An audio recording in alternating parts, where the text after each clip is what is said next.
So I got a couple questions relating to mixing and EQing electric guitars, and I'd like to kind of make that question a little more general to help anybody who maybe isn't even necessarily working with guitar tracks. So I've got two EQ tips for you that I think can really help the mixes that you're making yourself. And the first one is using a high-pass filter. So a high-pass filter is an EQ curve that basically rolls off the low end of your tracks, takes away the low frequencies. And the reason you'd want to do that is for any track that doesn't really need to be a low frequency track, so like a guitar or vocals especially, go ahead and just cut all the low frequency out. What that will do is make room for the things that you do want to be in the low frequency, like a bass guitar or a kick drum, those type of things. And overall in the mix, it'll just increase clarity, because you might not notice it, but there's probably some low-end stuff going on in your tracks that you've recorded, even in a guitar track or a vocal track.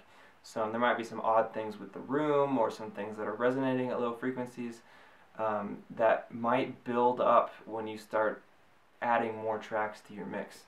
And you might wonder, why is the low end sound so muddy? And so if you can just go through, and the first thing you do when you want to EQ a track is remove as much low end as you can.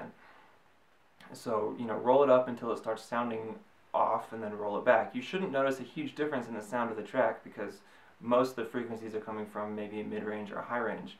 But rolling off those low frequencies will really help overall clarity and help things in the low end be more clear. So that's the first tip. High pass filter, rolling off the low end. Second one is just subtractive EQ in general. And what I mean by that is, I think our first tendency when we mix or start to EQ or play around with it is to boost frequencies that we think we like. So, we want more bass in this track, we want more treble, we'll just grab it and crank the knob up, we want more of it. But a lot of that ends up hurting your mix. And a better way to do that is to do something called subtractive EQ, where what the general concept is, you want to find a frequency that you don't like in a track and take it out. And that'll ultimately leave the frequencies that you do like intact and not really messed with. So just as an example, I find a lot of my tracks tend to have a cardboard or kind of muddy frequency around 500 hertz.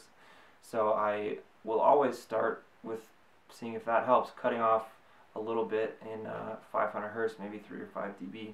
So a good way to go about it is to, sweep around in your EQ, boost a lot to find the frequencies that you don't like. You might find a frequency where there's like a ringing or, like I said, some muddiness, and so you boost it, find it, and then cut it out.